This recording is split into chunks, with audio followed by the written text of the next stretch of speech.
Guys, ఈ video ఎవరైతే చూస్తున్నారో వాళ్ళ కింద కామెంట్ చేయండి. మీకు మీరుగా జాబ్ స్టార్ట్ చేసిన తర్వాత ఏదన్నా మీకోసం మీరు కొనుక్కున్నారా?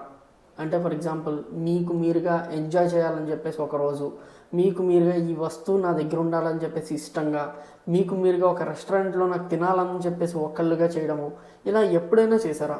ఎందుకంటే బిఫోర్ గ్రాడ్యుయేషన్ మీ పేరెంట్స్ మీకు కావాల్సినవన్నీ ఇప్పిస్తూ ఉంటారు, మీరు అడిగినవన్నీ చేస్తూ ఉంటారు, లేదా మీకే డబ్బులు ఇచ్చి కొనుక్కో, ఎక్కడికి వెళ్ళు అక్కడికి వెళ్ళని చెప్తూ ఉంటారు. కానీ whenever you start earning on your yourself డబ్బులు కానీ లేకపోతే మీ హ్యాపీ ప్లేసెస్ కానీ మీరు వెళ్ళే రెస్టారెంట్స్ కానీ ఖచ్చితంగా ఇంకొకరితో షేర్ చేసుకునే ఉంటారు. అది ఇంట్లో వాళ్ళే కావచ్చు, గర్ల్ ఫ్రెండే కావచ్చు, కొలీగ్సే కావచ్చు, ఫ్రెండ్సే కావచ్చు. ప్రతిదీ విల్ బి షేర్డ్. అంటే మీ హ్యాపీనెస్లో ప్రతిదీ కూడా మొత్తం మీకు దక్కట్లేదు, completely you're sharing with someone.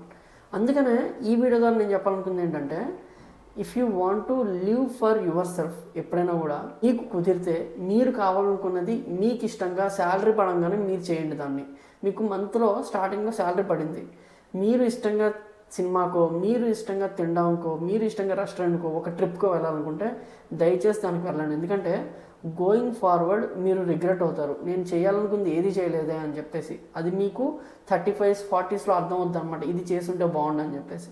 So what I'm saying is, మీకోసం మీరు మీ శాలరీతో ఖర్చు పెట్టుకోండి. దాని నుంచి వచ్చే ఆనందం మీకు మీరే అర్థం చేసుకోవాలి. That's a small suggestion.